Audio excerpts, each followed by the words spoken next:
प्रणाम निवेदन करी। समवेत मातृमंडली भक्तमंडली आपनादेर सकलके श्रद्धा नमस्कार जानाई। एखाने ब्रह्मचारी अमोघ चैतन्य महाराज रयेछेन, ताके श्रद्धा प्रीति ज्ञापन करी। आमरा साधारणत प्रार्थना मंत्र उच्चारण करे कथा शुरू करी। आमार एखाने बसे मने होच्छे आमी एका एका प्रार्थना करब, आपनारा यदि राजी थाकेन ताहले आमी बोले बोले जाब, आपनाराओ सेई प्रार्थनाय जोग देबेन। राजी सकले?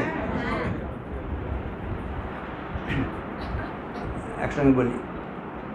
ओम अपवित्र पवित्रो वा सर्वावस्थां गतोऽपि वा यस्मरेत् पुंडरीकाक्षं स बाह्याभ्यंतर शुचिः। तमेव माता च पिता तमेव तमेव बंधुश्च सखा तमेव तमेव विद्या द्रविणं तमेव तमेव सर्वं मम देव देव। भूमेर्गरीयसी माता स्वर्गादुच्चतर पिता जननी जन्मभूमिश्च स्वर्गादपि गरीयसी। पिता स्वर्ग पिता धर्म पिता हि परमं तपः। पितरी प्रीतिमापन्ने प्रीयन्ते सर्वदेवता। यत्प्रसादात् जगद्दृष्टं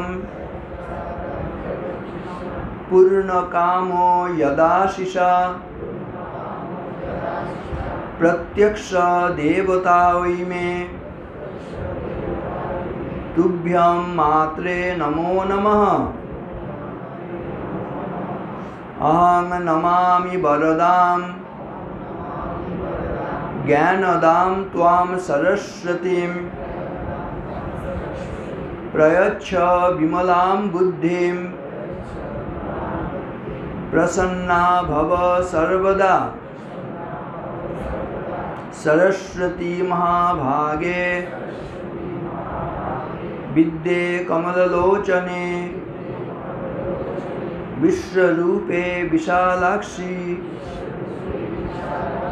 विद्यां देहि नमस्तुते। जीवने यावद् आदानं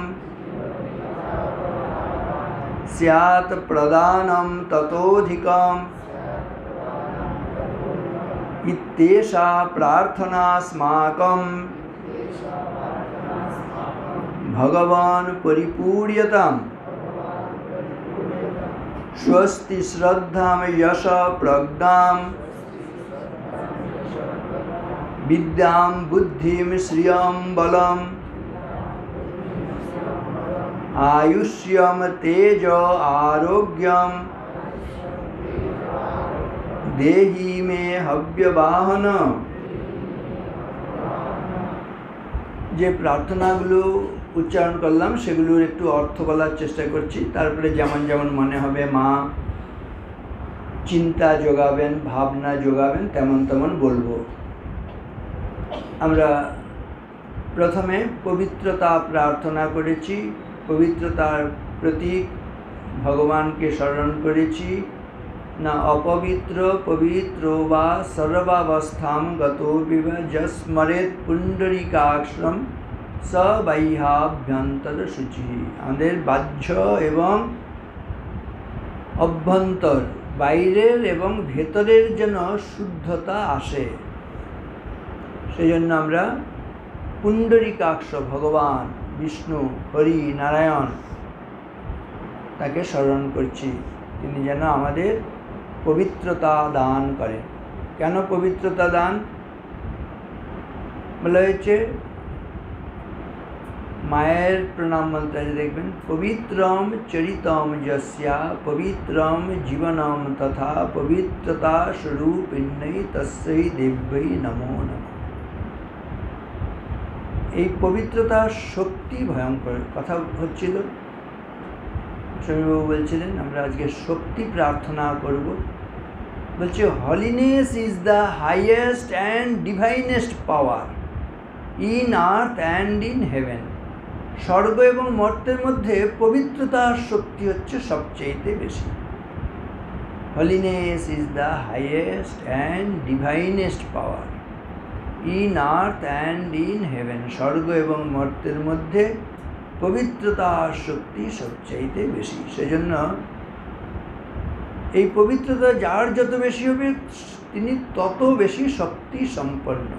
স্বামীজি আরও একটি জায়গায় বলছেন, truth, purity and unselfishness, wherever these are present, there is no power below or above the sun to crush the possessor thereof.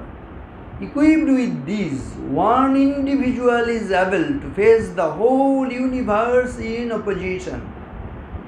এর অর্থ কি?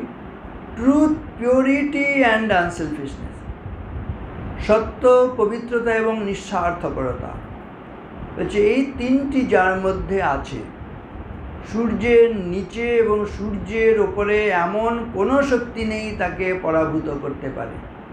আর এই তিনটি শক্তি অর্থাৎ সত্য, পবিত্রতা এবং নিঃস্বার্থপরতা কারোর মধ্যে যদি থাকে, তাহলে সেই ব্যক্তির বিরুদ্ধে যদি সারা বিশ্ব ব্রহ্মাণ্ড রুখে দাঁড়ায়, তাহলে যার মধ্যে এই তিনটে রয়েছে, সত্য, পবিত্রতা এবং নিঃস্বার্থপরতা, তিনি জগতে জয়ী হন। এত শক্তি রয়েছে। এই সত্যের শক্তি, পবিত্রতার শক্তি আর নিঃস্বার্থপরতার শক্তি।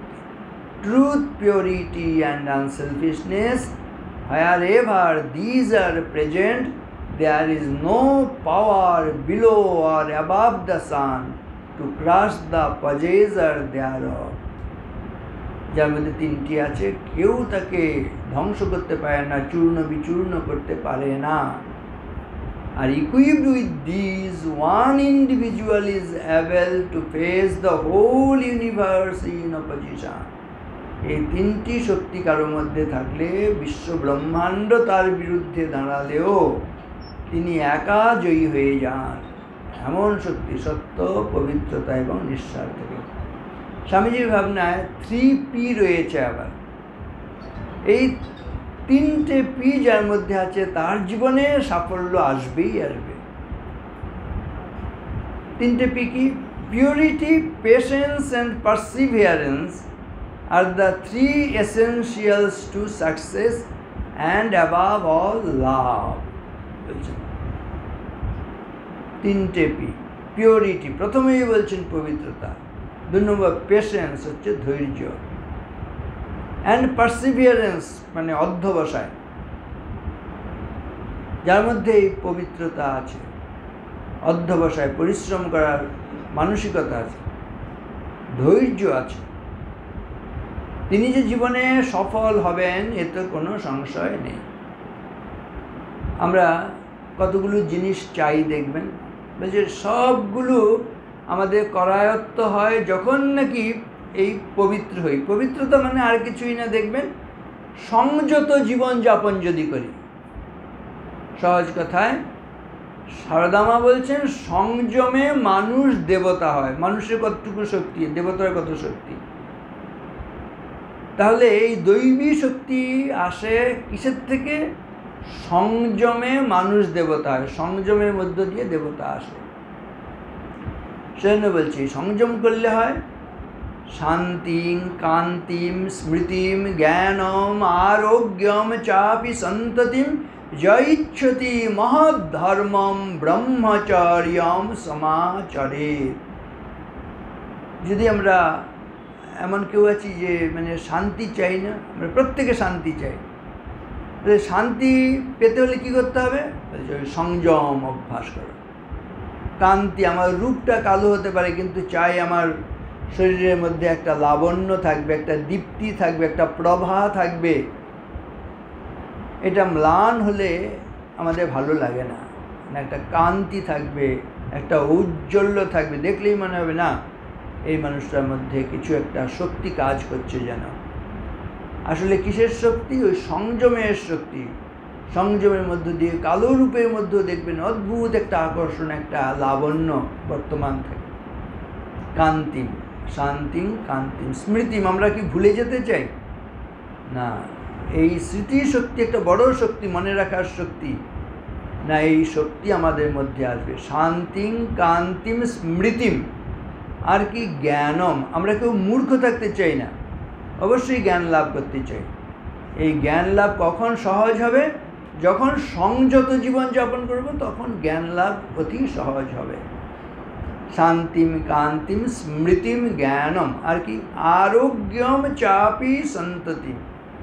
আমরা অসুস্থ থাকতে চাই, কেউ অসুস্থ থাকতে চাই না, সবাই সুস্থ থাকতে চাই, আরোগ্যের অধিকারী হতে চাই।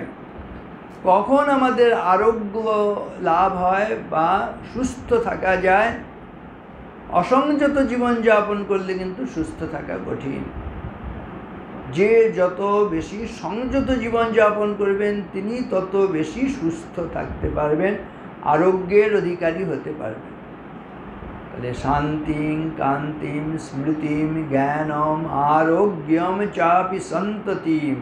আমরা কেউ কুসন্তান হতে চাই না, সুসন্তান হতে চাই। সবাই ভালো মানুষ হতে চাই, ভালো ভক্ত হতে চাই। যারা সত্যিকারের ভালো মানুষ হতে চাইবেন, ভালো ভক্ত হতে চাইবেন, তাদেরকে সংযত জীবন যাপন করতেই হবে। শান্তিং, কান্তিম, স্মৃতিম, জ্ঞানম, আরোগ্যম চাপি সন্ততিম যৈচ্ছতি মহৎ ধর্ম। যিনি মহৎ ধর্ম চাইবেন, ব্রহ্মচর্যম সমাচরে, তিনি ব্রহ্মচারী, ব্রহ্মচারিণী মানে আসলে পবিত্রতা অভ্যাস করবেন এবং সংযত জীবন যাপন করবেন। আমাকে আপনাকে তীর্থে তীর্থে যেতে হবে না, মন্দিরেও আসতে হবে না, কোথাও যেতে হবে না। মন্দিরে আসব, কিন্তু মন্দির থেকে কোন ভাবটি নিয়ে যাব? মন্দিরে এসেই দেখবেন আর যাই হোক আমার মনটা একটু যেন শুদ্ধ হয়, পবিত্র হয়। এই ভাবটি নিয়ে আমি মন্দির থেকে বেরিয়ে যাব। যেখানে যাব, এই শরীর রূপ মন্দিরটাকে, দেহটাকে আমি আপনি মন্দির রূপে অনুভব করতে শুরু করব। এই মন্দিরে আসার সার্থকতা এখানে এসে খুব পবিত্র হলাম। এই পবিত্র ভাবনাটাকে সঙ্গে সঙ্গে বহন করব, এটা আমার সত্তায় পরিণত হবে। আমরা তীর্থে তীর্থে যাই, বলছে তীর্থ মানে কোনটি? আগে তীর্থ কাকে বলে সেটা বোঝো। বলতে গিয়ে বলা হয়েছে সত্যম তীর্থম, ক্ষমা তীর্থম, তীর্থম ইন্দ্রিয় নিগ্রহ, সর্বভূত দয়া তীর্থম, সর্বত্রার্জবমেব চ, জ্ঞানম তীর্থম, ধৃতিস্তীর্থম, পুণ্যতীর্থম উদাহৃতম, তীর্থানামপি তত্তীর্থম বিশুদ্ধির মনসো পরা। এই যে এত তীর্থগুলো বলা হলো, তো সব শেষে গিয়ে বলা হচ্ছে সবচাইতে বড় তীর্থ জগতে হচ্ছে বিশুদ্ধ মন। কি দিয়ে শুরু হচ্ছে? বলছে সত্য দিয়ে শুরু হবে। সত্যম তীর্থম, সত্য কথা কলির তপস্যা, ঠাকুর বলে গেছেন। স্বামীজি বলছেন সত্যের জন্য সব কিছুকে ত্যাগ করা যায়, কোনো কিছুর জন্যই সত্যকে ত্যাগ করা যায় না। রামায়ণে আছে রঘুকুল রীতি সদা চলিয়াই, প্রাণ যাহুবরু।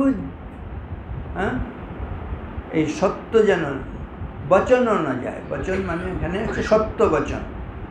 প্রাণ চলে যাবে, তবু যেটা কথা দেব সেই কথা সত্যতা, সেটা সত্য থেকে ভ্রষ্ট হব না, সত্য ভ্রষ্ট হব না। প্রাণ চলে যাক। আমরা দশরথের জীবনে এবং আমরা দেখি ভগবান রামচন্দ্র ঠাকুরের জীবনে, সত্য ঠাকুরের পিতার জীবনে, এই যে ভগবান এসছেন সত্যস্বরূপ শ্রীরামকৃষ্ণ, কেন? তার পিতার জীবনটা দেখুন। এই আত্মতীর্থ এটাকে আবিষ্কার করতে হবে। কোনগুলো সত্যিকারের তীর্থ বলতে গিয়ে বলা হয়েছে তাহলে সত্যম তীর্থম, প্রথম তীর্থ হচ্ছে সত্য। সত্যকে যদি অনুসরণ করি আমি আপনি, ওই বাইরের তীর্থে যাওয়ার দরকার নেই, এখানেই অন্য সব চলে আসবে। যে কোনো একটা গুণকে আমি যদি আমার জীবনের যদি আদর্শ করে সেটাকেই আঁকড়ে থাকি না, দেখবেন অন্য সব গুণগুলো পরপর পরপর চলে আসবে। আমাদের মনে হতে পারে শ্রীমদ্ ভগবদ্গীতায় 26টা গুণের কথা বলা হয়েছে। দৈবী সম্পদ, তখন আমরা দেবতা হই, দৈবী সম্পদে আমরা সমৃদ্ধ হলাম। এই 26টা দৈবী সম্পদ লাভ মানে শুনেই, সংখ্যাটা শুনেই মনে হয় এতগুলো কী করে, এটা সম্ভব নাকি? এটা নিয়ে সংখ্যা নিয়ে একদম ভাবার দরকার নেই। যে কোনো একটাকে ধরবেন, দেখবেন যেটা আপনার ভালো লাগে। ওই 26টা গুণের কথা বলা হয়েছে, যে কোনো একটাকে ধরবেন। একটা ধরলে যেমন নাকি একটা ওই যে কলমি একটা মানে পাতা ধরে টানলে আস্তে আস্তে আরও সব শাখা প্রশাখা যা আছে একেবারে মূল পর্যন্ত আপনি মূলে পর্যন্ত পৌঁছে যেতে পারেন। গোটা ঝাঁকটাই আপনি একেবারে নিজের আয়ত্তে নিয়ে আসতে পারেন। সেরকম একটা গুণ যদি আমি আপনি অবলম্বন করি, তাহলে সেটা থেকে সব গুণগুলো পরপর পরপর এসে সাহায্য করবে। জগতে আমরা যে যেটা হতে চাইব সেটাই হতে পারবো বলা হয় কেন না? আমি যদি ভালো হতে চাই না, সারা বিশ্ব ব্রহ্মাণ্ডের যত ভালো কাজ করেছে মানুষ, তাদের সমস্ত শক্তি এসে আমার এই ভালো চিন্তার সঙ্গে যুক্ত হয়ে আমাকে আরও সেই ভালোত্ব দান করে আমাকে আপনাকে পূর্ণ করে তুলবে। পরপর পরপর তারা সবাই এসে সাহায্য করবে। আবার যদি কোনো পাপ চিন্তা করি, অশুভ চিন্তা করি, সেই পাপ চিন্তার মধ্য দিয়ে একটার পর একটা যত দুষ্কৃতি আছে সব এসে আমাকে আবার সাহায্য করতে শুরু করবে। করে করে করে করে আমি একদম একটা রাক্ষস, অসুর, একটা দানবে পরিণত হয়ে যেতে পারবো।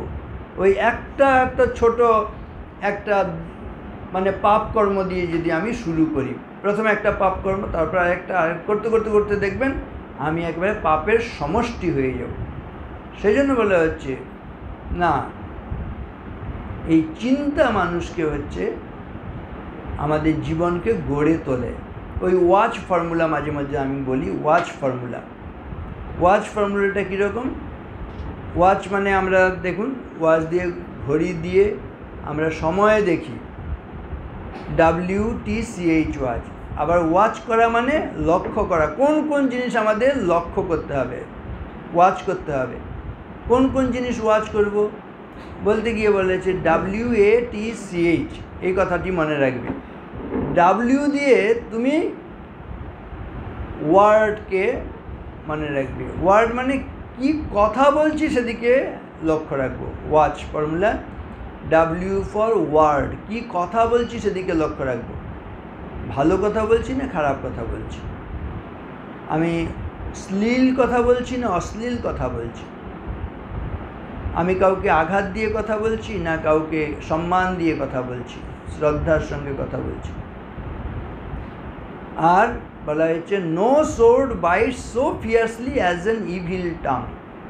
এই দুষ্ট জিহ্বা দিয়ে আমরা যত ক্ষত সৃষ্টি করি, কোনো ছুরি দিয়ে কোনো বুলেট দিয়ে তত ক্ষত সৃষ্টি করতে পারি না। বুলেট দিয়ে ছুরি দিয়ে ক্ষত সৃষ্টি করলে ডাক্তারবাবুর কাছে গেলে, অপারেশন করলে, ব্যান্ডেজ করলে, ইঞ্জেকশান দিলে, ট্যাবলেট খেলে সেরে যায়। কিন্তু কথা দিয়ে যদি কারো মানে ক্ষত সৃষ্টি করি, আঘাত করি, কোনো অপারেশান, কোনো ব্যান্ডেজ, কোনো ইঞ্জেকশান, কোনো ট্যাবলেটে সারাতে পারবো? কেউ পারবো না। সেটা বলছে no sword bite so fiercely as an evil tongue. এই W মানে ওয়ার্ড, কি কথা বলছি সেদিকে লক্ষ্য রাখবো। এ হচ্ছে অ্যাকশান, কি কাজ করছি সেদিকে লক্ষ্য রাখবো। T হচ্ছে থট, কি চিন্তা করছি সেদিকে লক্ষ্য রাখবো।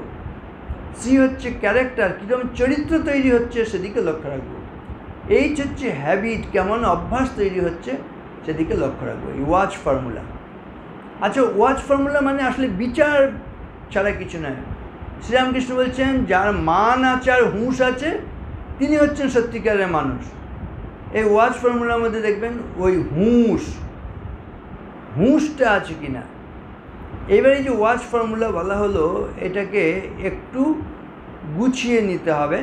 মনে রাখার সুবিধার জন্য ওয়াচ কথাটা বলা হলো, কিন্তু এটা ক্রমটা কেমন হবে, ডাব্লিউ দিয়ে ওয়ার্ড কথা বললাম। এইবার এই যে কি কথা বলছি সেদিকে লক্ষ্য রাখবো, ওয়াচ করব। বলা হচ্ছে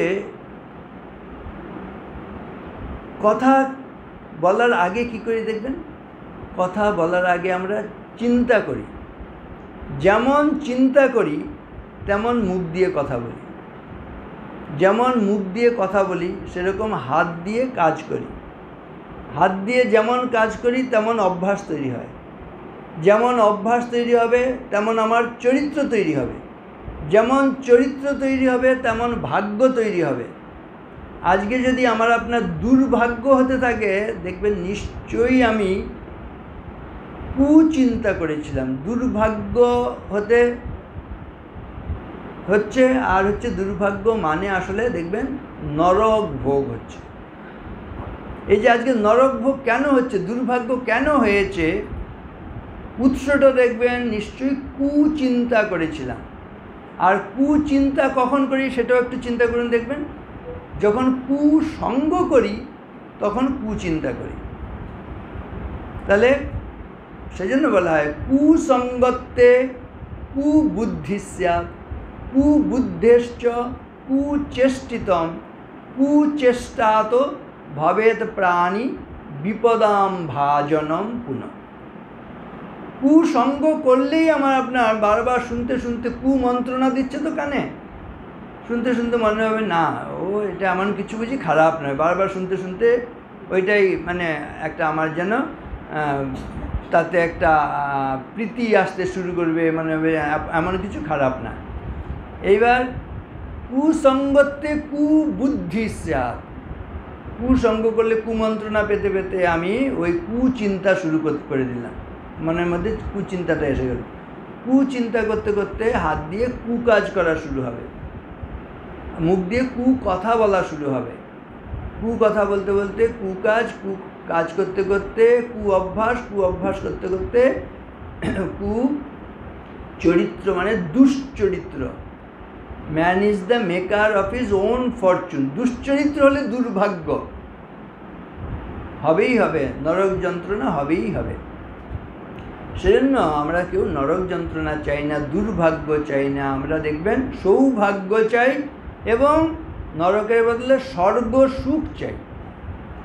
যদি সত্যিই আমরা তাদের স্বর্গ সুখ চাই, সৌভাগ্য চাই, তাহলে ওই উৎসে চলে যেতে হবে।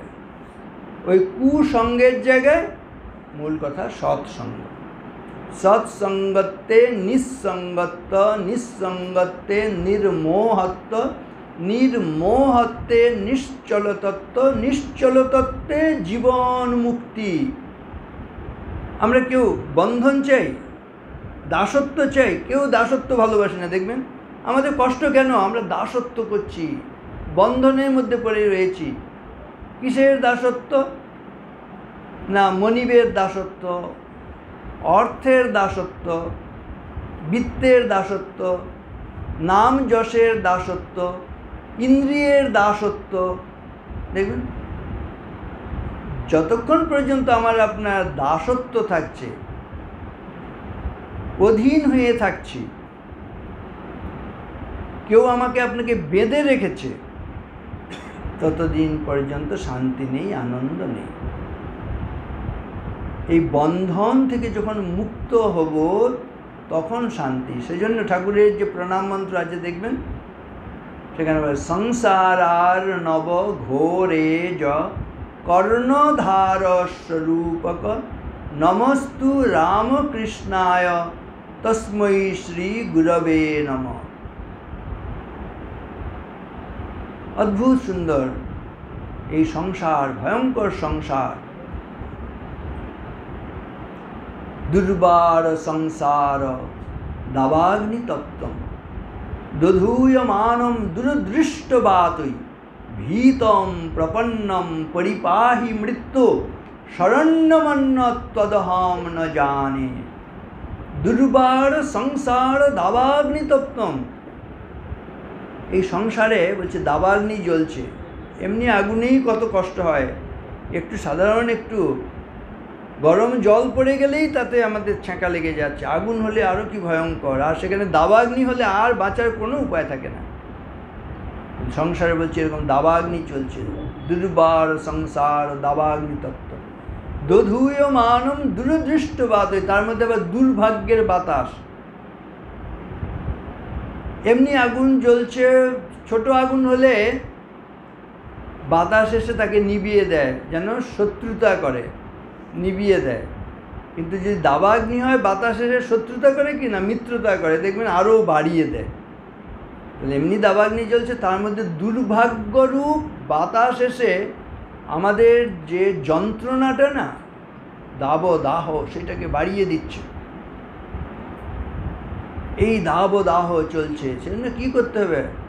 অন্তস্তাপোপতপ্তানাম দাবদাহময়ম জগৎ। এই অন্তরে যখন নাকি এরকম তাপ যন্ত্রণা এইটা যদি থাকে, অন্তরটা আমার হচ্ছে জ্বলে যাচ্ছে, মানে সারা বিশ্বটা যেন জ্বলে যাচ্ছে। আর অন্ত শীতলতায়াম হি লব্ধায়াম শীতলম জগৎ। এই অন্তরটাকে যদি আমরা শান্ত করতে পারি, তাহলে গোটা জগৎ তখন হচ্ছে শীতল। সেজন্য এই দাবদাহটার হাত থেকে রক্ষা কী করে হবে? ওই গুরুকর্ণ ধারম, ঠাকুর গুরুরূপে এসছেন। তাহলে দুর্বার সংসার দাবাগ্নিতপ্তম দধূয়মানম দুরদৃষ্টবাতৈ ভীতম প্রপন্নম। আমি যখন নাকি তাহলে ভীত বোধ করব না, সংসারটা এমন কিছু সুখের জায়গা নয়। বলছে কালব্যাল মুখগ্রাস ত্রাস নির্নাশ হে তবে গোবিন্দ নাম দাবেন দগ্ধ যস্য ভস্মতাম। এই কালব্যাল মুখগ্রাস, ব্যাল মানে হচ্ছে সাপ, কাল সাপ মানে কেউটে সাপ যেন দংশন করছে সংসারের মধ্যে। কালব্যাল মুখগ্রাস ত্রাস। আর কেউটে সাপ দেখলে, এমনি সাপ দেখলেই কি আমাদের ত্রাসের সৃষ্টি হয়, ভয়ের সৃষ্টি হয়। আর কেউটে সাপ দেখলে আরও কি ভয়ঙ্কর, তাই না? ভীত বোধ করি আমরা। কালব্যাল মুখগ্রাস ত্রাস নির্নাশ হতে হবে। এই যে ত্রাস হলো, তার নাশ কি করে হবে? বলছে গোবিন্দ নাম দাবেন দগ্ধ যস্য ভস্মতাম। গোবিন্দের নাম করলে, ভগবানের নাম করলে সেই কাল সাপ পর্যন্ত ভস্মীভূত হয়ে যাবে। তা ঠাকুর এসছেন আমাদের এই সংসার যে দাবাগ্নি জ্বলছে সেখান থেকে রক্ষা করতে। সেজন্য বলছে সংসার আর নব ঘোরে য কর্ণধার স্বরূপকে। এখানে আগুনের সঙ্গে তুলনা করা হয়েছে, আর এখানে সমুদ্রের সঙ্গে তুলনা। সমুদ্র কেমন? সংসার সমুদ্র বলা হয়েছে। সমুদ্রের তল খুঁজে পাওয়া যায় না, পার খুঁজে পাওয়া যায় না। সমুদ্রের মধ্যে অনেক ঘূর্ণিপাক আছে, অনেক জলজন্তু আছে, হাঙর আছে, কুমির আছে। এই সংসারের মধ্যে আমাদের শরীর মন অবলম্বন করেই এখানে ভয়ঙ্কর সব কুমিরেরা, এই হাঙরেরা, কাম ক্রোধ রূপ এইসব অসুরেরা, কামাসুর কাঞ্চনাসুর, এরা সমস্ত রয়েছে ওই সমুদ্রের মধ্যে।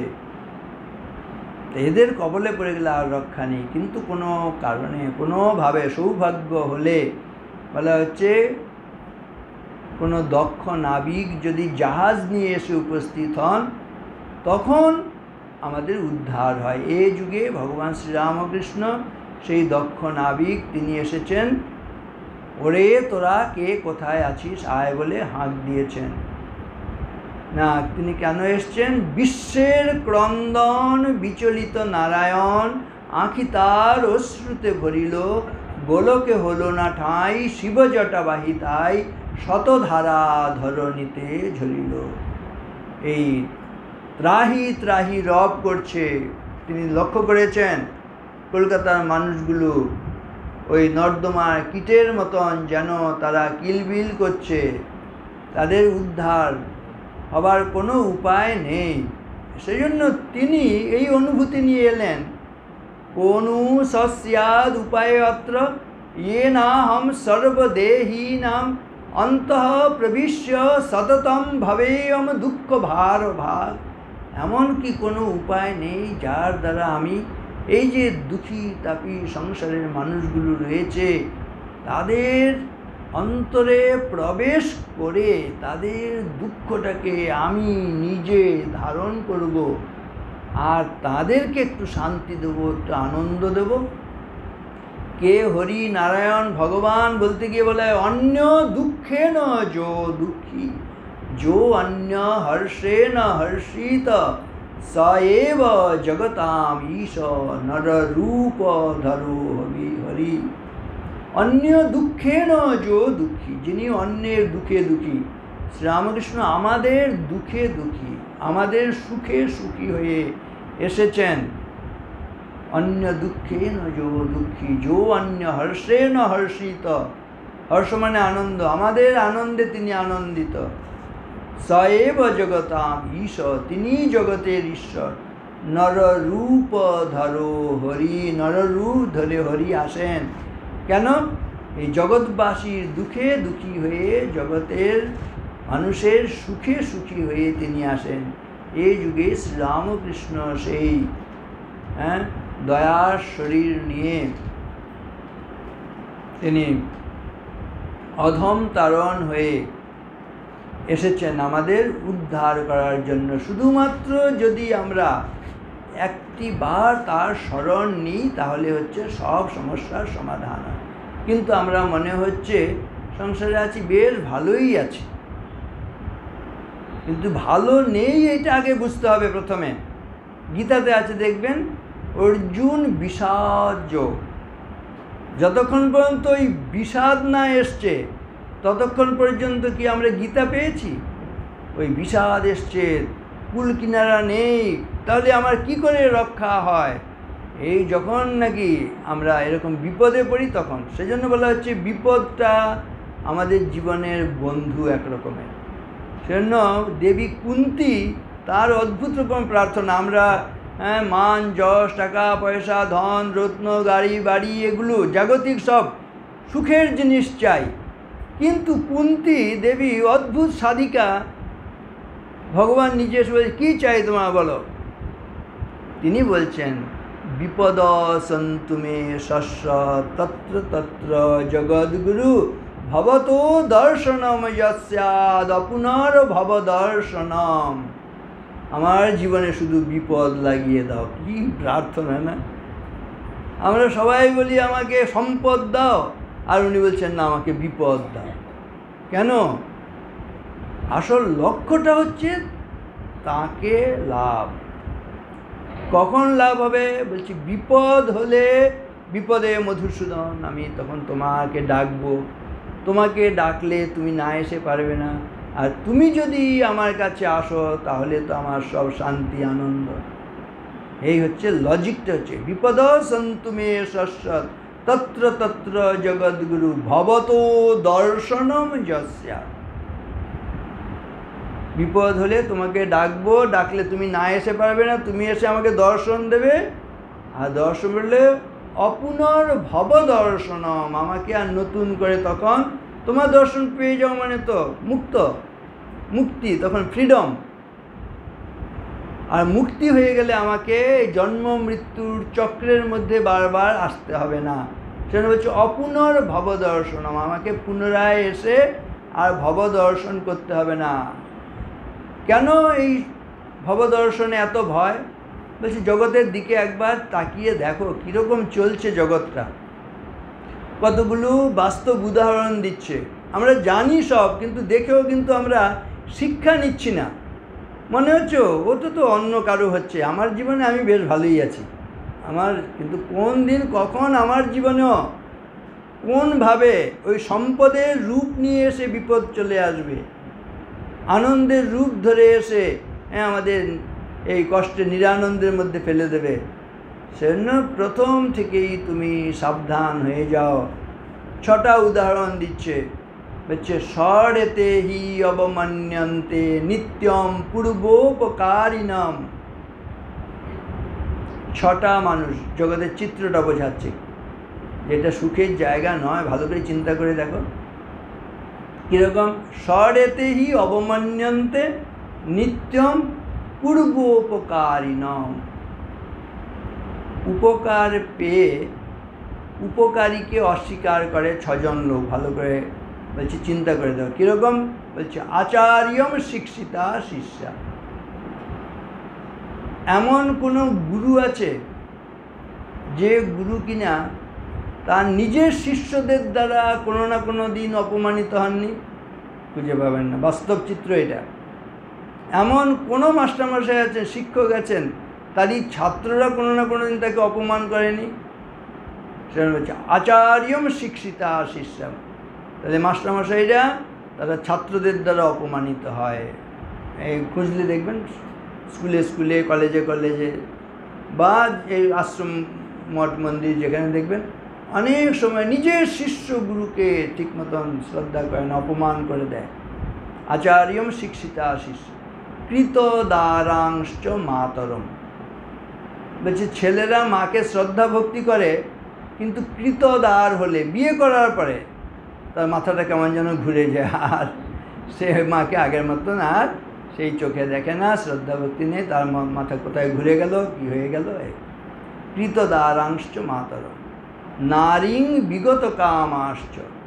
পুরুষেরা নারীদের ভালোবাসে, কিন্তু তার ইন্দ্রিয় চরিতার্থ হয়ে গেল, তারপরে তাকে ছুঁড়ে ফেলে দিয়ে অন্য নারীতে আসক্ত হয়ে যাচ্ছে। আবার বিপরীতটাও সত্য, নারীরাও অনেক সময় পুরুষদের ভালোবাসে, কিন্তু পুরুষদের যে স্বার্থ সিদ্ধি হয়ে গেল, সব ধন সম্পদ সব আত্মসাৎ করা হয়ে গেল, তারপরে তাকে ছুঁড়ে ফেলে দিয়ে আবার আরও অন্য কোথাও গিয়ে হয়তো সংসার করছে। এরকম আমরা সমাজে যেটা অহরহ দেখতে পাই। নারীং বিগত কামাশ্চ কৃতার্থাশ্চ প্রযোজকম। কৃতার্থ যে হয়েছে, উপকার পেয়েছে, সে যে উপকার করেছে তাকে অপমান করে, তাকে অস্বীকার করে। কৃতার্থাশ্চ প্রযোজকম নাবং নিস্তীর্ণ কান্তারা। নাবং মানে নৌকাকে, নৌকাকে আরোহীরা যখন এপারে আছে নৌকার খোঁজ নেয়, মাঝির খোঁজ নেয়, কিন্তু মাঝি কোনোভাবে যখন নাকি আরোহীকে ওই পারে তাকে পৌঁছে দিলেন, শেষ পদাঘাত করে যাচ্ছে আরোহী নৌকাকে, তখন যদি ঝড় ওঠে, একটা পা যখন ডাঙায় উঠে গেল, তখন আর নৌকারও খোঁজ করে না, মাঝিরও খোঁজ করে না। নাবং নিস্তীর্ণ কান্তারা, এটাকে বলছে নৌকাকে আরোহীরা। আর আতুরাশ্চ চিকিৎসকম।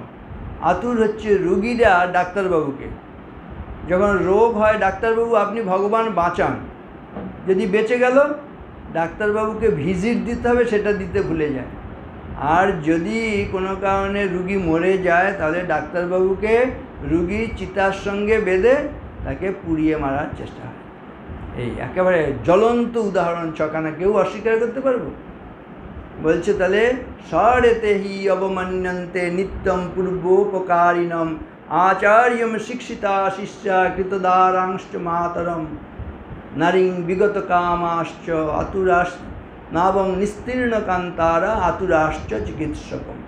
এই বলে 6টা উদাহরণ দিয়ে বলছে এগুলো দেখে তুমি সমাজ থেকে শিক্ষা নাও, এটা এমন কিছু ভালো স্থান নয়। বলা হচ্ছে চণ্ডীতে বলে বোঝানোর চেষ্টা করা হয়েছে, বলছে পুত্রকন্যাকে পিতামাতা ভালোবাসেন, তাদের ভরণ পোষণ করেন, কিন্তু তার মধ্যেও বলা হচ্ছে মা বাবার ভালোবাসা তো সবচাইতে নিখাদ ভালোবাসা, কিন্তু বলছে না, তার মধ্যেও স্বার্থ লুকিয়ে রয়েছে। মানুষা মনুজ ব্যাঘ্র সাভিলাষা সুতান প্রতি লোভাত প্রত্যুপকারায় নন্যতে কিং ন পশ্যসি। এই লোভের বশবর্তী হয়ে প্রত্যুপকার পাবে। আমি ছেলেবেলায় একে মানুষ করেছি, বৃদ্ধ বয়সে আমাকে দেখবে। বলছে এ তো দোকানদারি ছাড়া কি, তাই না? আমি তোমাকে এত টাকা দিলাম, এত টাকা শাক মাছ দেবে, ও যেন সেরকম। লোভাদ প্রত্যুপকারায়। স্বামীজি সেজন্য বলছেন সংসারে অন্য সকলে বলছে স্বার্থ সিদ্ধির জন্য ভালোবাসার ভান মাত্র করে। এই যে ভালোবাসা, ইংরেজিটা লাভ, এখনকার দিনে বলা হয় লাভ অ্যাট ফার্স্ট সাইট। প্রথম দর্শনে প্রেম হয়ে যায়, কিন্তু এই লাভ অ্যাট ফার্স্ট সাইট যত না সত্য, তার চাইতে দেখবেন বলছে ডিভোর্স অ্যাট ফার্স্ট ফাইট। প্রথম দর্শনে প্রেমটা যত না সত্য, কিন্তু 3 দিন তারা একসঙ্গে বাস করতে পারছে না। প্রেম করে সংসার করেছে, বিয়ে করেছে, এই ছেলেটার সঙ্গে থাকা যায়, এই মেয়েটার সঙ্গে থাকা যায় বলে প্রথম যেদিন একটু মনোমালিন্য, একটু ঝগড়াঝাটি হলো না, তখনই বলে আমাকে হচ্ছে বিবাহ বিচ্ছেদ দাও, খোরপোশ দাও, আর কি কি যা সব মামলা মোকদ্দমা। পিতা পুত্রে নাহি দেয় স্থান, হেতা কথা শান্তির আকার, সাক্ষাৎ নরক স্বর্গময়, কেবা পারে ছাড়িতে সংসার, কর্মপাশ গলে বাঁধা যার, কৃতদাস বল কোথা যায়। এই যে এত রাজা, ওই সুরজ সমাধির কথা আমরা জানি, হ্যাঁ, পিতা হিসেবে পুত্র কন্যা সবাইকে সব সুরক্ষা দিয়েছে, রক্ষা করেছে। সেই পুত্র কন্যা, মন্ত্রী, অমাত্য, রানী, তারা যুক্তি করে তাকে রাজ্যচ্যুত করেছে, রাজাকে রাজ্যচ্যুত করেছে। আর সমাধি বৈশ্য তাকেও হচ্ছে বাড়ি ছাড়া করেছে। সব কেন? লোভের বশবর্তী হয়ে সব তারা নিজেরা ভোগ করবে। ওই রাজাকেও থাকতে দিল না, আর বৈশ্য গৃহকর্তাকে গৃহচ্যুত করল। কতদিন পর্যন্ত আপনার খোঁজ খবর নেবে আপনি যাকে এত ভালোবাসছেন? বলা হচ্ছে যাবৎ বিত্তোপার্জন শক্ত, তাবৎ নিজ পরিবার রক্ত, পশ্চাৎ ধাবতি জর জর দেহে, বার্তাম পৃচ্ছতি কোপি ন গেহে। এইটা বুঝতে হবে প্রথম থেকে। প্রতিটা বাড়িতে বাড়িতে এরকম দেখছি না?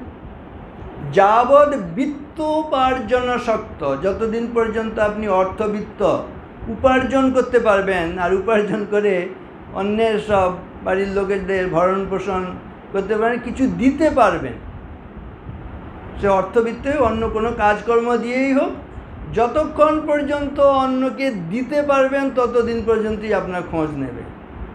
পশ্চাৎ ধাবতি জড় জড় দেহে, এরপরে যখন নাকি দেহটা জরাজীর্ণ হয়ে যাবে, বার্তাম পৃচ্ছতি কোপি ন গেহে, বাড়িতে কেউ এসে আর খোঁজ নিতে যাবে না। উদাহরণ হিসেবে আরও বলা হচ্ছে যে বাছুর পর্যন্ত দেখবেন যখন মায়ের বাঁটে দুধটা শুকিয়ে যায় না, আর মায়ের পেছনে আর ছুটবে না। সেজন্য এইটা বুঝে নিয়ে জগৎ ভীষণ স্বার্থপর। এই বিশেষ করে বয়স হলে কি হয়, এগুলো প্রথম থেকে বলছে গাত্রম সংকুচিতম গতির বিগলিতা, দন্তাশ্চ নাসঙ্গতা, দৃষ্টির নশ্যতি রূপমেব রসিতম, বক্ত্রম চ লালায়তে, বাক্যং নৈব কুরুতে বান্ধব জনা, ভার্যান শুশ্রূষতে, হা কষ্টম জরয়াভিভূত পুরুষ, পুত্রৈরপি অবজ্ঞায়তে। অর্থ কি? বয়স হলে গাত্রম সংকুচিতম, শরীরটা বেঁকে যায়, সোজা হয়ে দাঁড়াতে পর্যন্ত পাই না। গাত্রম সংকুচিতম গতির বিগলিতা, এক জায়গায় পা ফেলতে যাচ্ছি, সেই জায়গায় পা পড়ছে না, অন্য জায়গায় কেমন যেন স্লথস, শিথিল হয়ে যাচ্ছে, তাই না? নির্দিষ্ট জায়গায় পা পড়ছে না। গতির বিগলিতা, দন্তাশ্চ নাসঙ্গতা, দাঁতগুলো পড়ে যাচ্ছে। দৃষ্টির নশ্যতি, দেখতে পাই না, চোখে দেখতে পাই, দৃষ্টির নষ্ট। রূপমেব রসিতম, রূপ হ্রাসপ্রাপ্ত হয়েছে। আগে এত কি সুন্দর মানুষ, দেখতে কি সুন্দর, কিন্তু সব কুঞ্চিত হয়ে গেছে। রূপমেব রসিতম বক্ত্রঞ্চ লালায়ত, দুই গাল হয়ে লালা পড়ছে। বাক্যং নৈব কুরুতে বান্ধব জনা, এত যে বন্ধু বান্ধব আড্ডা ফুর্তি হতো, কেউ এসে আর খোঁজ নিচ্ছে না, বার্তা লাভ করছে না, খোঁজ খবর নিচ্ছে না। ভারিয়ান শুশ্রূষতে, স্ত্রী যে এত প্রিয়, তিনিও এসে আর শুশ্রূষা করছেন না। এটা বিপরীতটাও সত্য। স্বামী যে এত প্রিয়, স্বামীও এসে আর স্ত্রীর খোঁজ নিতে পারছেন না বা নিচ্ছেন না। কে কাকে দেখে? দুজনেরই তো বয়স হয়েছে, তাই না? ইচ্ছে করলেও পারেন না। আর বলা হচ্ছে বার্তাং, কি বলে, পুত্রৈরপি অবজ্ঞায়ত, পুত্র কন্যা যারা নাকি একবারে সেই ব্যক্তির শরীর থেকে জাত হয়েছে, তারা পর্যন্ত এসে ওই অবজ্ঞা করছে। আপনি চিন্তা করছেন আমি না থাকলে এই ছেলে মেয়ে নাতিপুতির কি হবে, কিন্তু আমি জানি না ওই ছেলে মেয়ে নাতিপুতি ভাবছে বুড়োটা কবে বিদায় হবে, তখন আমরা একটু যেন শ্বাস নিতে পারবো, একটু যেন স্বস্তি। এটাই জগৎ। যত এইটা হচ্ছে শুনতে খারাপ লাগুক, রূঢ় বলে মনে হোক, কিন্তু এটাই। তাহলে গাত্রম সংকুচিতম গতির বিগলিতা দন্তাশ্চ না সংগতা দৃষ্টির নশ্যতি রূপমেব রসিতং বক্ত্রঞ্চ লালায়তে বাক্যং নৈব কুরুতে বান্ধবজনা ভারিয়ান শুশ্রূষতে হা কষ্টম জরয়াভিভূত পুরুষ পুত্রৈরপি অবজ্ঞায়তে। এইসব জগৎ চিত্রটা আগে বুঝতে হবে। এইটা বুঝে নিয়ে আমাদের প্রথম থেকে সাবধান হয়ে যাওয়া। একটা গল্প এরকম আছে, একটা দেশের নিয়ম ছিল, কোনো একজন ব্যক্তিকে, প্রজাদের মধ্য থেকে একজনকে রাজা নির্বাচন করা হবে। রাজা নির্বাচন করে তাকে 5 বছর রাজত্ব করতে দেয়া হবে। কিন্তু এই 5 বছরের রাজত্বের পরে তার যে কি হতো, কোথায় কি তাকে নির্বাসনে যেতে হতো, আর তার খোঁজ খবর পাওয়া যেত না। একজন রাজা, তিনি খুব বুদ্ধিমান, তিনি যেদিন ওই রাজ্যে রাজত্ব লাভ করলেন, অভিষিক্ত হলেন, সেই দিন থেকেই তার মনে কিন্তু ওই চিন্তা যে 5 বছর পরে কিন্তু আমাকে নির্বাসনে যেতে হবে। তিনি কি করলেন, ওই সিংহাসনে বসে রাজকার্য খুব সুন্দরভাবে পরিচালনা করছেন। এবার খোঁজ খবর শুরু করলেন, আমার আগের রাজারা কোথায় গেছে, কি হয়েছে তাদের। দেখলেন একটা হচ্ছে নির্জন, একেবারে জনমানবহীন একটা দ্বীপ। সেই দ্বীপটা সাপদ সংকুল, ভয়ঙ্কর। সেখানে দেখা যাচ্ছে সিংহ, ব্যাঘ্র, এরকম হায়না, সমস্ত হিংস্র জন্তু জানোয়ারে ভর্তি বনের মধ্যে দ্বীপ। আর যখন নাকি দ্বীপের থেকে বেরোবার চেষ্টা, দ্বীপ মানেই চারদিকে সমুদ্রের দ্বারা বেষ্টিত, সেই সমুদ্রের মধ্যে আবার হাঙর, কুমির। দ্বীপে থাকলে, স্থলে থাকলে ওই বাঘ সিংহে খেয়ে ফেলছে, ধ্বংস করছে, জন্তু জানোয়ারের কবলে পড়ছে। আর যদি রক্ষা পাওয়ার জন্য স্থল থেকে জলে নামলো, তো সেখানে আবার কুমির, হাঙরে এসে ধ্বংস করছে। বাঁচার কোনো উপায় নেই। তিনি বলেন ঠিক আছে, তাহলে এক কাজ করো, এখানে সৈন্য সামন্ত অন্য সমস্ত সব দিয়ে যে ওই দ্বীপের মধ্যে একটা আমাকে রাজধানী বানাতে হবে। আস্তে আস্তে সেই জঙ্গল আস্তে আস্তে সাফ হলো, এখানে পরিখা নির্মাণ হলো, এখানে প্রাচীর দেওয়া হলো, দিয়ে রাজপ্রাসাদ তৈরি হচ্ছে। যে যে পেশার মানুষ দরকার হয়, কর্মকার, কুম্ভকার, বাস্তু শিল্পী, এরকম যত পেশার মানুষ আছে তাদের জন্য ঘর বাড়ি, সব জিনিসপত্র, একটা মানুষের থাকার জন্য যা কিছু প্রয়োজন, একটা রাজকার্য পরিচালনা, আরেকটা রাজত্ব, সেখানে তিনি আস্তে আস্তে এইভাবে রাজপ্রাসাদ, মন্ত্রী, শান্তি, প্রজা, এরকম যা কিছু প্রয়োজন সব বিধি ব্যবস্থা করলেন 5 বছর থাকতে থাকতে। এইবার 5 বছর পরে যখন নাকি তার মেয়াদ শেষ হয়ে গেল, তখন এই রাজার কি আর কোনো দুশ্চিন্তা হবে যে না আমি কোথায় কি করব? তিনি কিন্তু প্রস্তুতি নিয়ে রেখেছেন, না এখান থেকে যে মুহূর্তে আমি বহিষ্কৃত হব, আমার মেয়াদ ফুরিয়ে যাবে, তখন আমি ওই নতুন আমার আবার যে নতুন রাজ্য যেটি সৃষ্টি করে রেখেছি, প্রাসাদ সৃষ্টি করে, সেখানে গিয়ে আমি আবার রাজত্ব করব। বলছি আমি আপনি যেদিনে জন্মগ্রহণ করেছি সেই দিনই আমরা এরকম রাজত্ব লাভ করেছি এই শরীরটার উপরে, কিন্তু এই শরীরটা বেশি দিন থাকবে না। একদিন এই শরীর ছেড়ে আমাকে আপনাকে নির্বাসনে যেতেই হবে। এখন থেকে যতক্ষণ শরীর মন বুদ্ধি এগুলো সব পরিপক্ক আছে, আমরা যদি সেই পরবর্তী যে রাজ্যে যেতে হবে সে রাজ্য সম্বন্ধে আমরা সজাগ সচেতন হয়ে যাই, সেখানে যদি রাজধানী স্থাপন করি, সেখানে পাত্র মিত্র পরিষদ সব যদি আমি নিয়ে প্রস্তুত করে রাখি, আমার কি তখন আর কোনো ভয় হবে? আমাদের দেখবেন মৃত্যু ভয় একটা বড় ভয় না, কিন্তু এই মৃত্যুকে অতিক্রম করতে হবে, এ মৃত্যু ছেদিতে হবে, এই ভয়জাল, এই পুঞ্জীভূত জড়ের জঞ্জাল, মৃত আবর্জনা পরি জাগিতেই হবে দীপ্ত প্রভাতকালে জাগ্রতভাবে, দুই নেত্র করিয়া ধা, জ্ঞানে বাধা, কর্মে বাধা, গতিপথে বাধা, আচারে বিচারে বাধা করি দিয়া দূর, ধরিতে হইবে মুক্ত বিহঙ্গের সুর, আনন্দে উদার উচ্চ সমস্ত তিমির ভেদ করি দেখিতে হইবে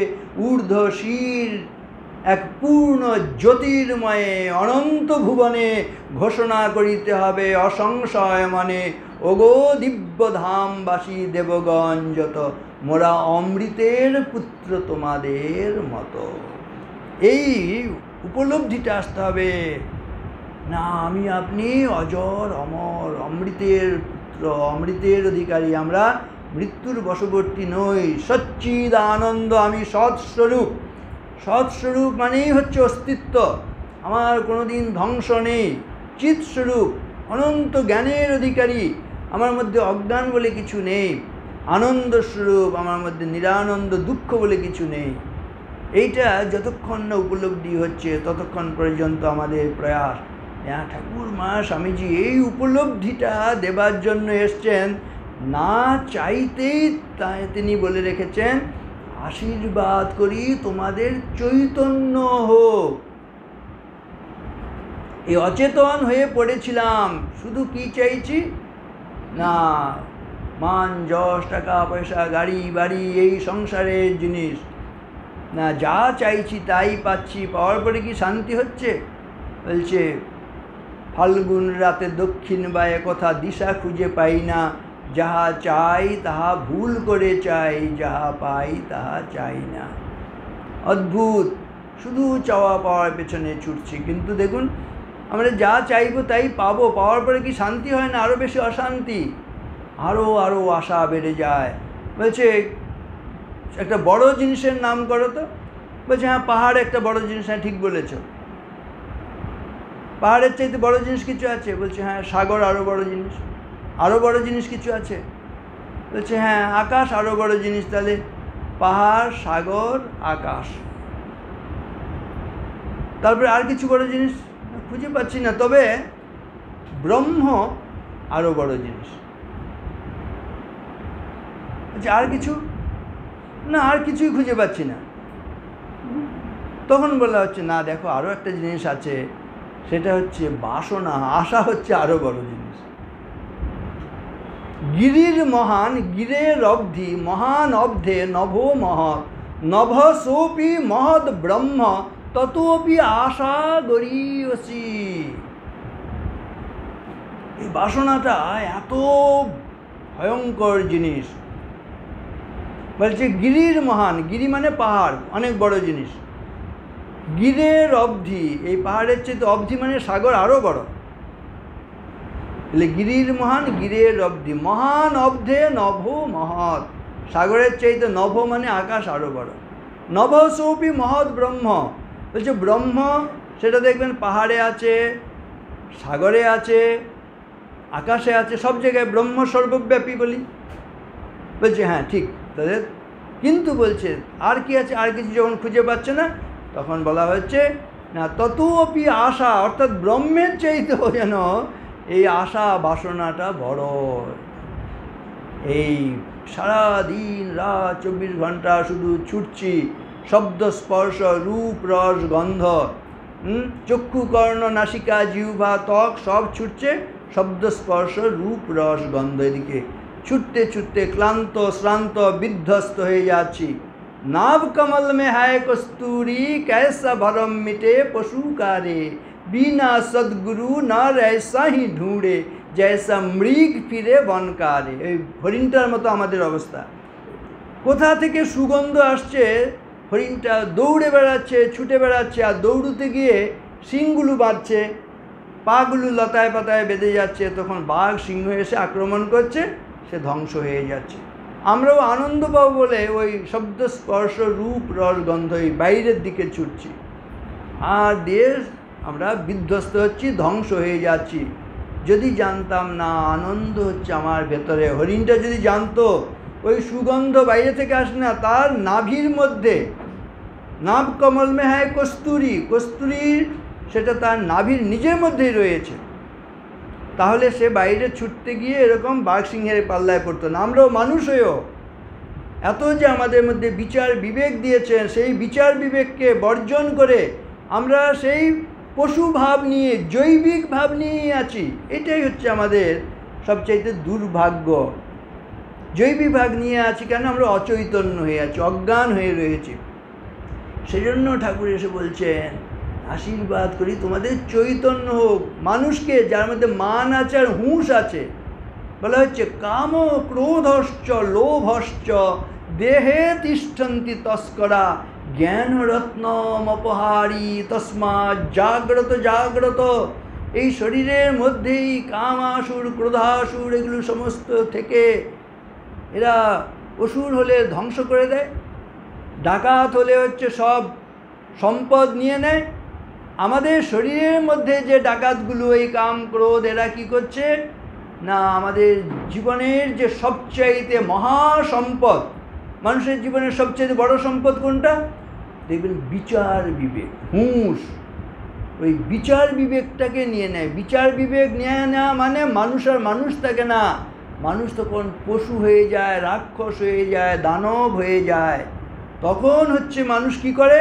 ওই রবীন্দ্রনাথের কথায় আছে, দেখো চারিদিকে তাকালে, হিংসার উৎসবে আজি বাজে অস্ত্রে অস্ত্রে মরণের উন্মাদ রাগিনী ভয়ঙ্করী, দয়াহীন সভ্যতা নাগিনী তুলেছে কুটিল ফনা চক্ষের নিমেষে, গুপ্ত বিষ দন্ত তার ভরি তীব্র বিষে, হত্যা অরণ্যের মাঝে, হত্যা লোকালয়ে, কীটের গহ্বরে, অগাধ সাগর জলে, নির্মল আকাশে, হত্যা জীবিকার তরে, হত্যা খেলা চলে, হত্যা অকারণে, হত্যা অনিচ্ছার বসে, চলেছে নিখিল বিশ্ব হত্যার তাড়নে, ঊর্ধ্বশ্বাসে প্রাণপণে। চারিদিকে তাকালে হত্যার হিংসা। হত্যা হিংসা কার কাজ? আসলে হত্যা হিংসা পশুর কাজ। কিন্তু আমরা মানুষরূপী পশুরা যেভাবে হত্যা হিংসা লীলা সংগঠিত করছি, বনের পশুরা লজ্জায় অধমুখ হয়ে যাচ্ছে না, মানুষে এরকম কাজ করছি। মানুষে কি করছি দেখবেন কীরকম চলছে জগতে। চারিদিকে তাকালে দেখছি মা যেন মায়ের মতন আচরণ করছে না অনেক সময়, বাবা হলে বাবার যে ধর্ম ভুলে গেছে, স্বামী হলে স্বামীর কর্তব্য পালন করছে না, স্ত্রী হলে স্ত্রীর কর্তব্য পালন করছে না।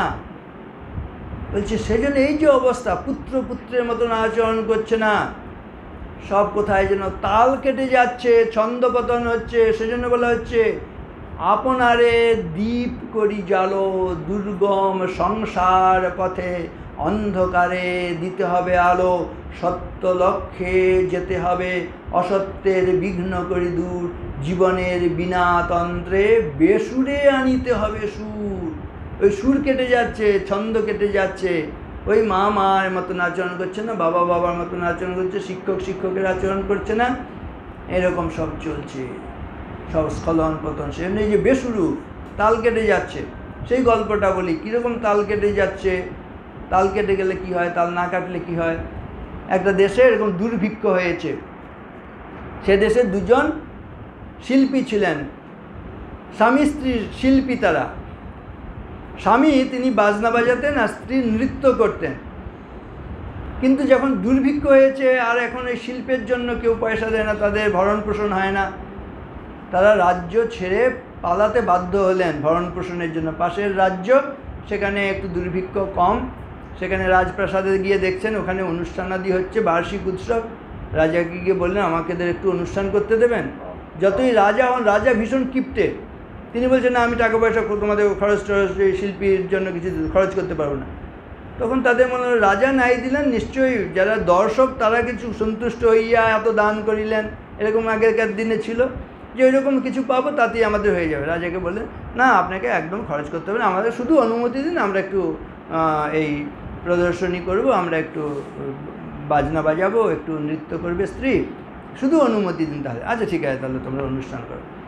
এইবারে প্রথম প্রহর, দ্বিতীয় প্রহর হয়ে গেছে, স্বামী বাজনা বাজাচ্ছেন, স্ত্রী নাচ করছেন, কিন্তু কেউ কোনো কিছু দিল না। তখন স্ত্রী নাচতে নাচতেই বলছেন রাত 2 घड़ी बाज गई, थक गई पिंजरी मेरी, नटी कहे सुनो बामदेव इनाम न मिला कोई। যে প্রথম প্রহর থেকে নাচ শুরু করেছি, মাঝ প্রহর হয়ে গেল, নাচতে নাচতে আমার পাঁজরা ভেঙে যাবার উপক্রম হলো। দেখো স্বামী বামদেব, এখনও তো কেউ কোনো বকশিস টকশিস দিল না, উপহার দিল না, তাহলে কি নাচ বন্ধ করে দেব? তখন ওই স্বামী বামদেব তিনি বলছেন বহুত গই থোড়ি রহি, থোড়ি আভি যায়, নট কহে শুনু নটি তাল না ভাঙ পায়। যে অনেকটাই তো রাত অতিক্রম হয়ে গেছে, আর অল্প বাকি আছে, আর শেষকালটা এসে তুমি আর তালটা ভেঙো না, অর্থাৎ নাচটা চালিয়েই যাও। যে মুহূর্তে এই কথাটা না, অমনি এক সাধু বাবা ওখানে সামনে বসেছিলেন, তিনি তার কম্বল ছিল, শীতের রাতে একমাত্র সম্বল কম্বল, সেটাই তুলে তিনি ওই ইনাম দিয়ে দিলেন, বকশিস দিয়ে দিলেন, মঞ্চে ছুঁড়ে ফেলে দিলেন সেই কম্বল। রাজপুত্র হঠাৎ উঠে তার আংটিটা দিয়ে দিল, রাজকন্যা সে তার মুক্তোর হার সেটা দিয়ে দিল। রাজা আগেই বলেছি ভীষণ কৃপণ, এই সাধু বাবা ওই কম্বলটা দিয়েছে দেখে ছেলে মেয়ে এত মূল্যবান জিনিসগুলো দিয়েছে, ডাকো তো সাধু বাবাকে আর ছেলে মেয়েকে, কেন তারা এরকম করলো? তখন সাধু বাবা বলছে দেখুন আমি গুরু দক্ষিণা দিয়েছি। বলছে সে কি, আপনি সাধু, আপনি গুরু হতে পারেন, নটি কী করে গুরু হলো? বলছি কী কথাটা বলেছে শোনেননি? কী কথা বলেছে? না তাল ভেঙো না। তাতে কি হয়েছে? না আমি আজকে তাল ভাঙতে যাচ্ছিলাম, আমার সাধু সন্ন্যাসী হয়েছি ভগবানের উপর নির্ভর করে চলার কথা, কিন্তু আজকে আমার মাথায় একটা দুর্বুদ্ধি এসেছিলো, আপনার কাছে এসে টাকা পয়সা ধন দৌলত নিয়ে গিয়ে বেশ বসে বসে এখন আরাম করে খাবো থাকবো। এটা হলে আমার সাধু জীবনের যে ব্রত সেটা ভঙ্গ হতো।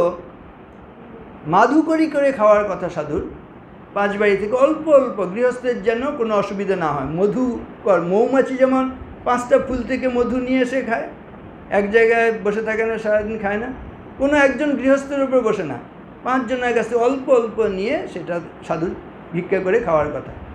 কিন্তু আমি আজকে ঠিক করেছিলাম না, এই ভিক্ষা করে আর খাবো না, একবার ধন দৌলত টাকা পয়সা নিয়ে গিয়ে একবার বসে বসে খাবো। এটা হলে আমার ব্রত ভঙ্গ হতো।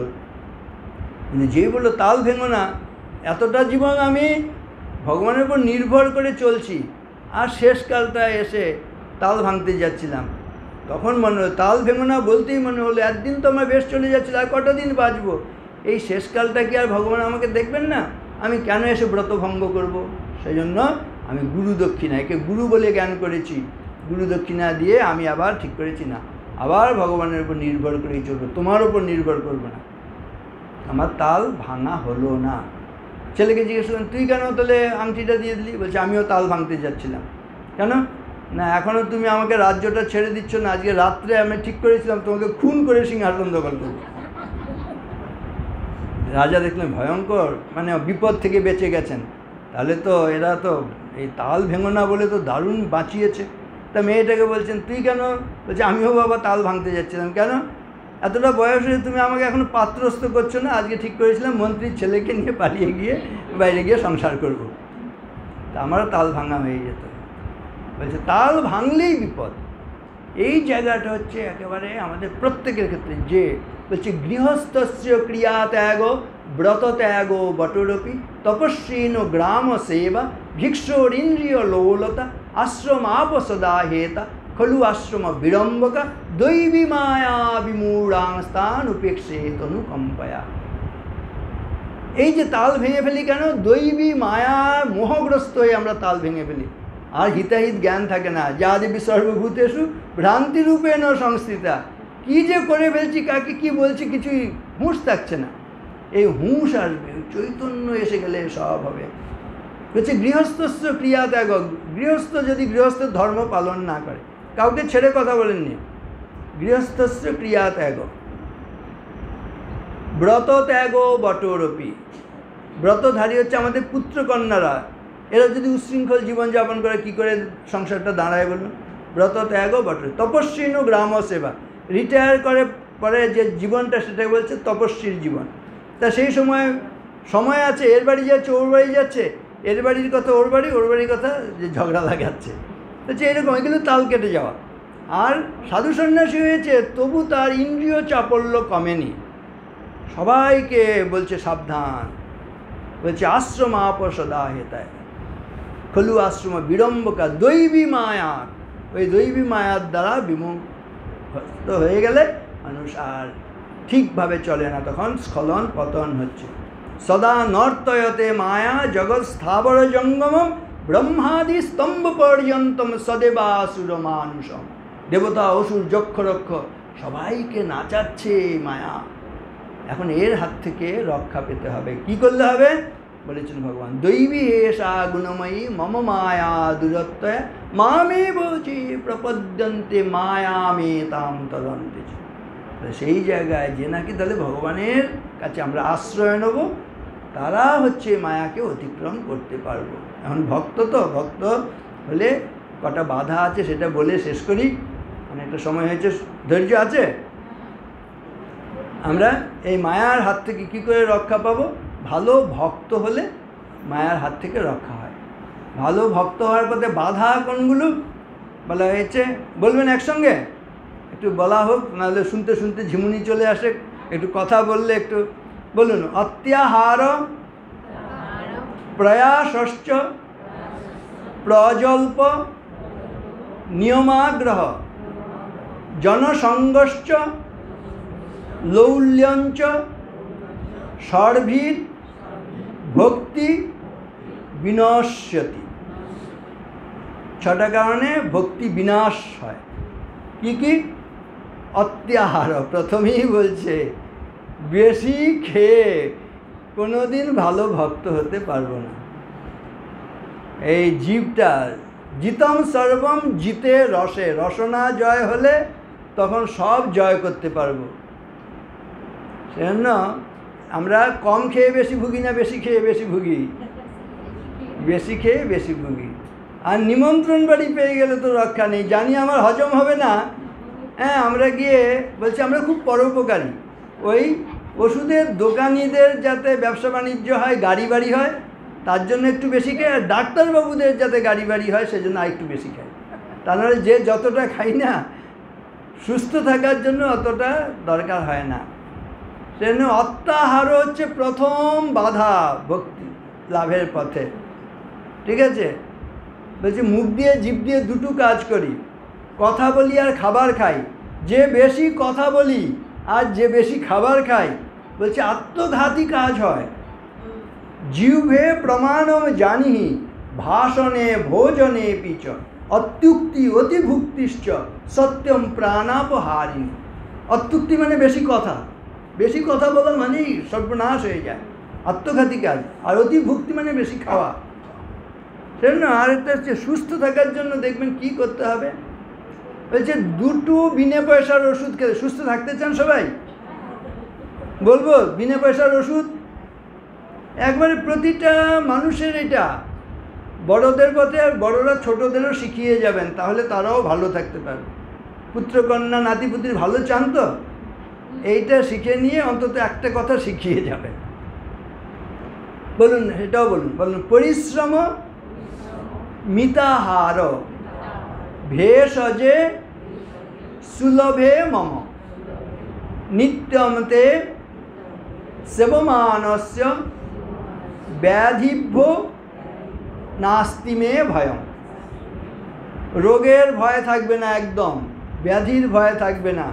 दुटो बिना पयसार ओषुध प्रतिदिन सेवन करते हबे। कि प्रथम ओषुध बोलছে परिश्रम करते हबे, व्यायाम करते हबे, वाकिंग करते हबे, जगिंग, हाँ जार जेटा सम्भव, से पुरुष महिला जार जेटा एखन आसन टासन कत कि सब बेरिয়েছে, सब नानान रकम, ताई ना शरीर माने सब এই মানে अंग प्रत्यंग एगुलो समस्त যাতে জয়েন্টগুলো सब ठीक থাকে, একটু শারীরিক सब अंग चालना एगुलो करे ठीक है, परिश्रम एक नम्बर बोलছে। আর दो नम्बर হচ্ছে प्रथम ओषुध তাহলে परिश्रम व्यायाम एगुलो करे, और द्वितीय হচ্ছে মিতাহার পরিমাণ মতন খাওয়া। পরিমাণ মতো খাওয়া আবার কতটা বলছে, अर्धम स्व्यंजनम अन्नेन तृतीयम उदकेन तु वायु संचरणार्थम चतुर्थम अवशेषय।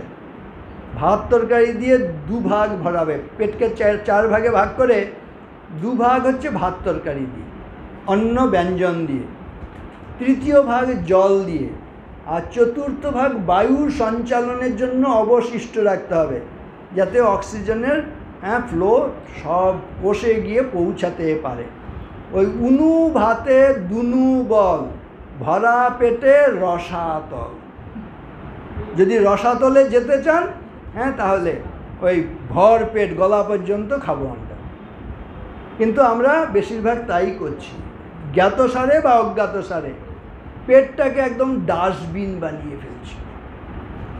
আর মধ্যপ্রদেশে গোলমাল হলে সব প্রদেশে সেই গোলমাল ছড়িয়ে পড়ে, তেমনি পেট এই জায়গা থেকে সমস্ত রোগ যা হচ্ছে শুদ্ধ আহার সংযম না করার জন্য এত ভুগছি আমরা।